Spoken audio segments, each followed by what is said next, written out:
Hello, beautiful, and welcome to Happy Healthy Homes. Let me ask you something. Have you ever been in your kitchen making what feels like a normal meal for your family, and something inside of you just paused? You look at the plastic container, cutting board, the kettle, and you wonder, even if it's just for a second, is this actually safe? So lately, there's been this quiet shift happening. Maybe you felt it too. More conversation about toxins, more awareness, more questions. The Netflix series Plastic Detox opened that door for a lot of people that never heard about this topic before. But what I kept thinking while I was watching it was they showed us all the problem. They showed us what's happening, what's causing, but they didn't really show us what to do next. And today's episode is about that. Because your home is not where you live, it's something your body is responding to every single day. If you're new here, I'm Etienne, and I help women create environments that support calm, focus, health, and emotional well being through science backed design, non toxic choices, and a deep connection to nature. And today, we are going to gently uncover something that might change the way you see your home. Most women I speak to feel slightly on edge, not in a dramatic way, but in that quiet, constant way. They feel really tired, they feel overwhelmed, their body doesn't fully rest, even when nothing is technically wrong. They can't identify what's wrong.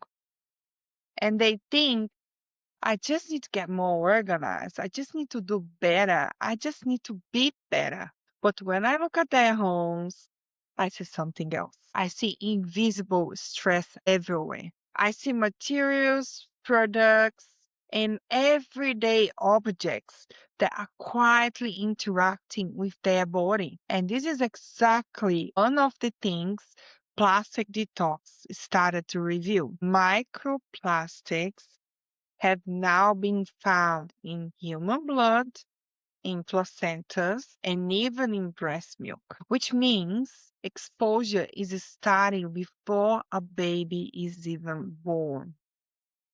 They also explored how chemicals found in plastic, called endocrine disruptors, are linked to hormonal imbalances and declining fertility.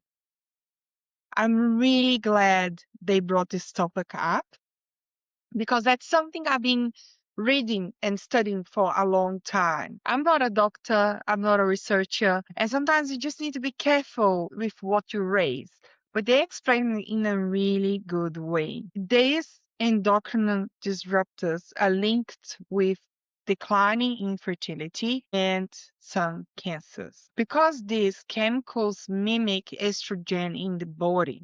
That's what they explained in the documentary that was explained by researchers and doctors. And when your hormones are disrupted, your cortisol is affected, your sleep, your mood, your nervous system, and children are even more vulnerable for all of that because their body is still developing. They're so small. Their systems are still learning what balance even is. But here's the part we need to talk about more. Like, this is not just something happening out there. It's happening here, inside our homes, every single day. Your cutting board, your food containers, your bedding, and your nervous system is reading all of that quietly, constantly. And if this is landing for you, if it's something you're starting to connect the dots and connect, I'm running a live session while your home is quietly overstimulating you. Inside this webinar, I'll help you see what's been affecting your body, often without you even realizing why you have been feeling so tired, overstimulated, and sometimes even sick, unable to fully switch off. Nobody is talking about the environment and how we can start changing it, but in a way that brings you home and your body back to calm. I would love to guide you through this. Okay, let's keep going. As we've seen in this documentary, if you didn't watch yet, I really suggest you to watch. Toxins in our homes are everywhere. It has become increasingly difficult to avoid them completely. I say that because I've been researching and choosing materials and what to buy for many, many years. And what I want to say is in a way that allows you to take a deep breath. I do not believe we can remove 100% of toxins from our lives, but we can reduce them significantly. We can reduce them by 70, 80, 85% for sure. And that matters a lot because your body doesn't need perfection to start feeling better. It simply needs less load.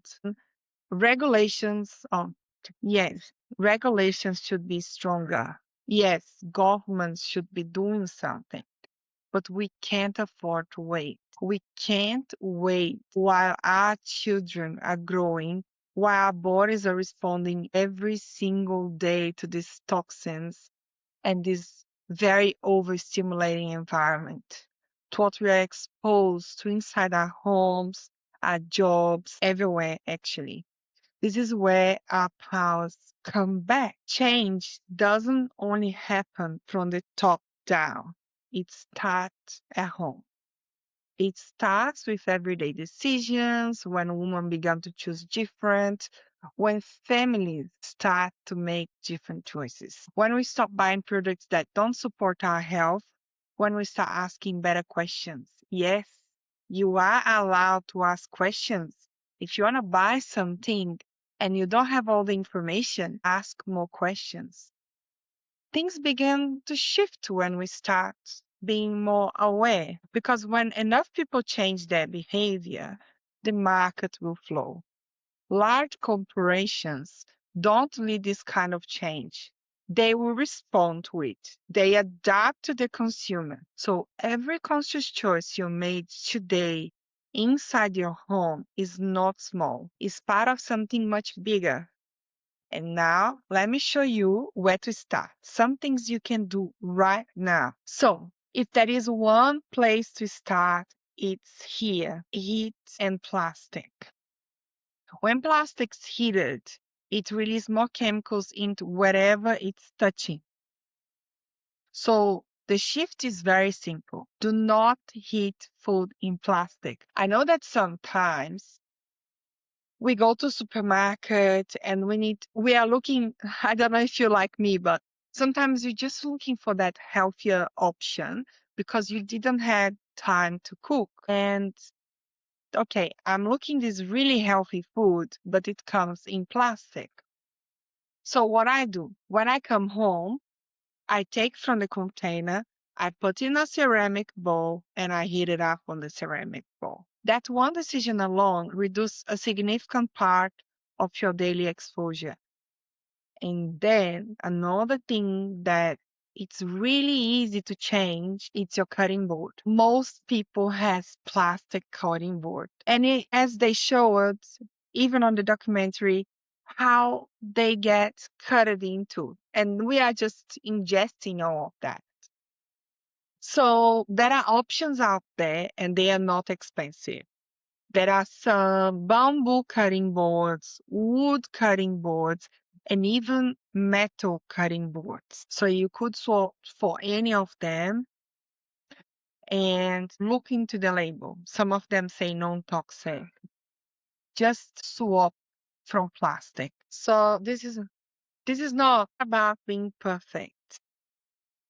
This is about choosing different ones, making some changes. In your kitchen, there is lots of swaps you can do. Plastic containers to glass containers, plastic spoons tools, spoons. I did an episode about cleaning products, so I'll put the link here that will help you as well. And yes, going like it's like living like a grandma, just less plastic overall. Look into your kitchen with some time without feeling too overwhelmed and just look what can I swap? Something that's easy and not going to be something that will stretch me. You don't need 10 cutting boards, you need two or three. And the plastic containers that you take to work and you heat your food every single day.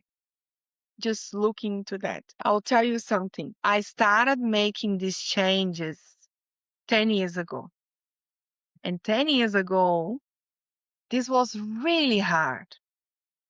Wasn't easy and was expensive. But nowadays, it's so much easier. You find options that are sustainable websites that you can find so many good things, and the prices are getting better and better. It's like I told you, the consumers are starting to realize and asking for it, so the prices are dropping as well. Let's talk about other solution you can look into your house. This one is deeper. Years ago, my nutritionist taught me something that I'll never forget. She teaches me how to read labels. Have you ever been told how to go to supermarket, get the ingredients from the products? And one of the things she told me I'll never forget, less ingredients, the better. So if you're buying a can of tomatoes, for example, and there is like 12 ingredients, that's probably not a good can of tomato. When you go to the Italian ones, that's really good, well made, they just say 99% tomatoes. Sometimes it's basil or onion, but that's it.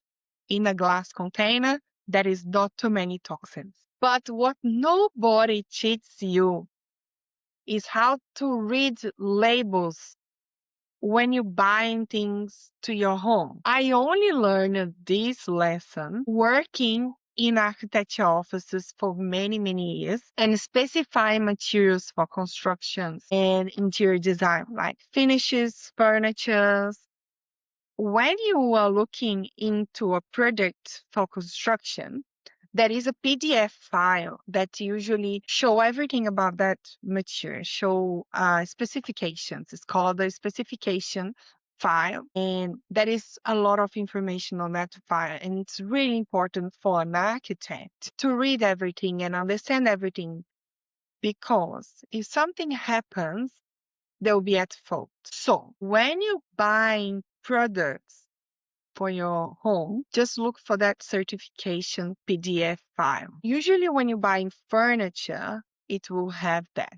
Some websites make very difficult for you to see the materials into what you're buying.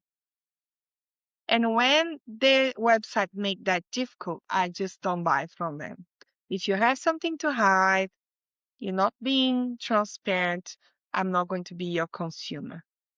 That's how I handle it. So, and today my friend was asking me all these questions about clothes. Same thing. You click on the clothes and you find the description and the materials. And if you go to the shop, you look into the tags. So, for example, cotton, organic cotton. And then you need to pay attention into the composition. For example, cotton. How much cotton? Some place just say cotton, but then when you go deeper into the tag on the side, it say 5% cotton, 70% polyester, and 30% cotton. No, that's not what I want. So what I want is 100% cotton.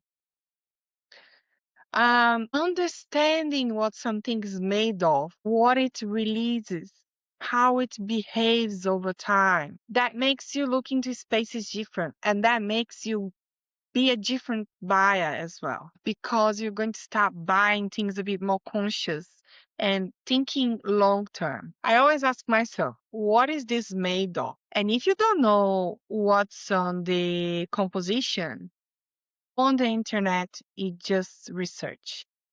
I always ask, is this synthetic? If it's a fabric, I don't know. I have no shame to tell you that a lot of fabrics out there that I have no idea what they made of. So I do a quick research on the shop while I'm looking on the tags. And also simple questions of your day-to-day life.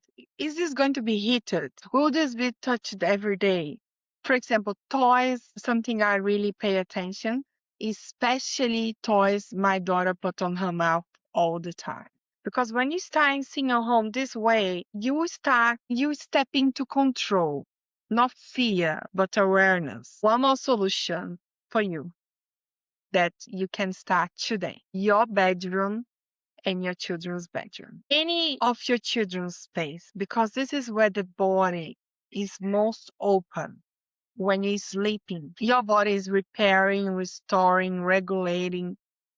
And if you're sleeping in synthetic fabrics like polyester that shed microplastic through friction every single night, you need to remember that our skin is our biggest organ.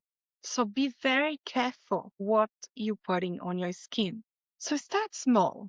Don't overwhelm yourself. For example, start with your pillowcase. If you cannot do it right now, it's okay. But when you're going to buy a new set of sheets, just look for natural materials like cotton, linen, and some people buy silk, something natural. One thing that I'll be honest with you was really hard to find was when my husband and I were buying a quilt. I did not want a polyester quilt. We went to so many shops and we read so many labels until we finally found a wool coat. And that's something we had for so many years now. I don't regret paying a bit more expensive for that because now it's been so many years we have that. And also there are the option of second hand as well. And for your children, the same advice as well. Just look into their mattress. If it's possible, choose a natural mattress. Nowadays, it's easier to find brands that sell organic cotton mattress or just cotton mattress that's not so synthetic. Um, Clothes for children, if possible, 100% cotton. Just be aware of the polyester. And I'll tell you something. It's really, really hard. Polyester is in everything. So I've been doing this since I got pregnant, and I got so many beautiful clothes donated to my daughter. And I was going through all the clothes and selecting the natural materials clothes, the cotton clothes. Thankfully, I was able to get so many, but I'll have to tell you, 80% of children's clothes are made of polyester. Yes. And the price is not that difference when you buy clothes that are made from natural fabrics, from polyester. You just need to dig deeper. You need to research a bit more so you can find that. And don't be thinking that expensive brands will sell just natural material clothes? That's a question I receive a lot. So one of my friends today was like, oh, there is this brand. It's a very expensive brand clothes for children. I don't use them, to be honest. And I said, no, don't just trust the brands blindly. Even sustainable brands use polyester in some of their clothes, especially winter clothes. Just be very aware of that. So, simple swaps, choose a stainless steel for their food, glass, natural materials, anything related to their drinking and eating that you could do simple swaps, just do simple swaps for them. But don't try to overwhelm yourself too much. Just one thing at a time, if you can. Your home is not neutral. It's shaping how you feel every single day. And now you know enough to start. That's all I wanted. I wanted to come here and show you how to start this transition not in a perfect way, but in a way that you can come back to this podcast and find more information. And oh, okay, I'll start with the kitchen, and then you come back to the podcast and just get more information on where to start. Don't try to be perfect. There is no perfect, but be intentional. Be really intentional with your home. It's not about perfection. It's about one conscious choice at the time. I'll see you on the next one. Thank you. Bye.